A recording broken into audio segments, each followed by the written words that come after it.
सवाल ये है कि जैसे इलेक्शन का माहौल बड़ा गर्म हुआ पड़ा है, तो पार्टियां लेना देना कर रही हैं, एक दूसरे के साथ में नेगोशिएशन कर रही हैं, तो क्या रायवंड में भी कुछ सीट एडजस्टमेंट के हवाले से आप लोगों की कोई किसी से कोई बातचीत चल रही है, या आप पूरी आज़ादी के साथ आप जो है ना वो अपने लिए इलेक्शन लड़ेंगे और मजहब के नाम पर वोट देंगे?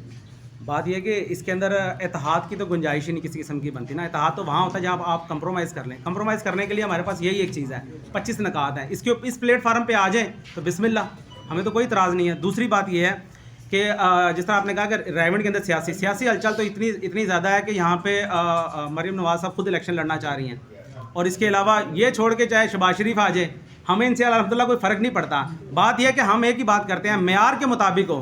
इस दफ़ा हमारे कायद ने कहा ना, नोट सोट और वोट, ये तीनों चीज़ें हम डंडे के सिर पे कायम है इंशाल्लाह। इस दफ़ा बात यह है कि जो वोट डब्बे में डले ना वही निकले। हाँ, इस लिहाज से हमारी पूरी तैयारी है, बाकी फैसला हमारे मालिक का। 2018